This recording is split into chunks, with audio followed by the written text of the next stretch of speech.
সংগ্রামী ভাই বোনেরা, এ পর্যায়ে আপনাদের সামনে বক্তব্য রাখবেন ইত্তিহাদুল উলামা বাংলাদেশের সম্মানিত আমির, আমাদের টাঙ্গাইলের অত্যন্ত শ্রদ্ধাভাজন আলেম জনাব মুফতি আব্দুর রহমান মাদানী। জনাব মুফতি আব্দুর রহমান মাদানী।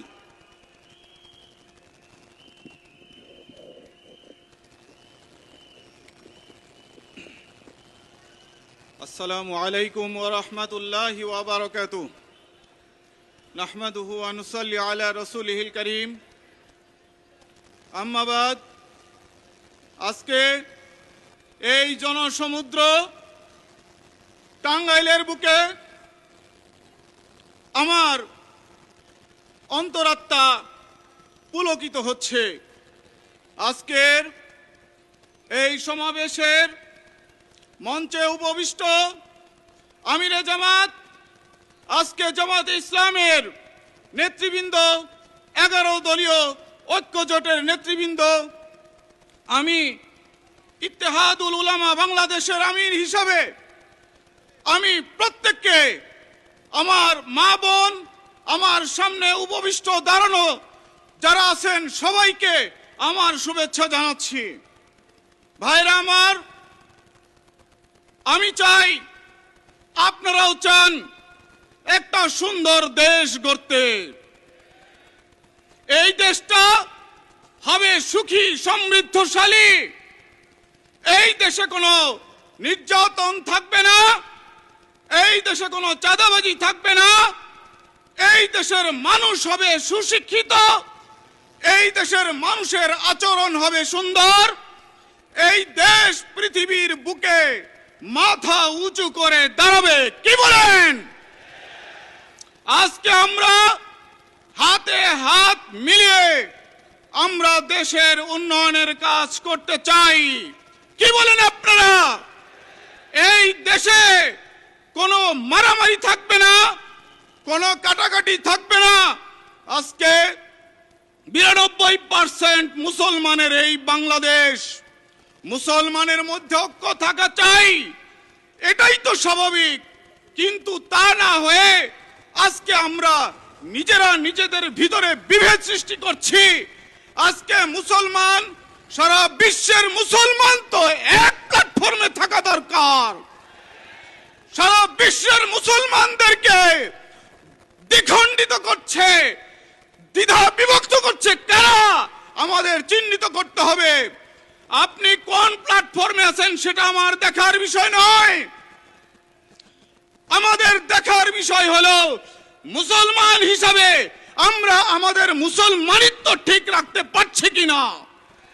ভাইরা আমার, আমরা আল্লাহ তাআলাকে বিশ্বাস করি,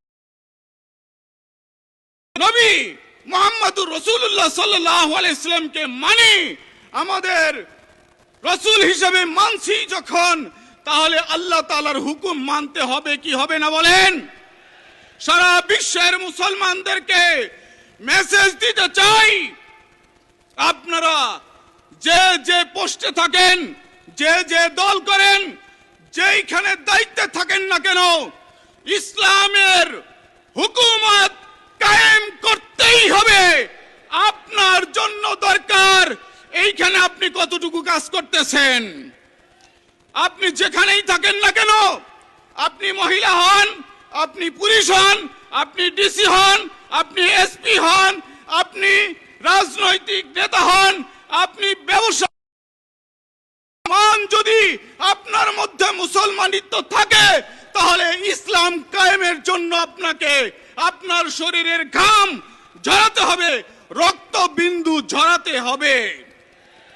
আজকে বাংলাদেশে 12 তারিখে যে নির্বাচন হবে, এই নির্বাচন ইসলামের পক্ষের নির্বাচন। এই 92% মুসলমানের দেশে একমাত্র ইসলামী, কোন প্রকার ইসলামী ভাবধারা লোক ছাড়া আমরা কাউকে ভোট দিব না। বলেন আপনারা রাজি আছেন কি? যার দ্বারা সৎ শাসন কায়েম হবে, যার দ্বারা আমাদের মুসলমানিত্ব টিকে থাকবে।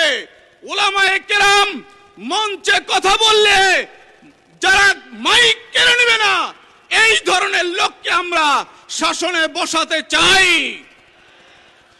স্টেজে উলামায়ে কেরাম যখন মাহফিলে কথা বলতে থাকে, আমরা দেখেছি মাইক কেড়ে নেয়, তাদেরকে হেস্তনেস্ত করে।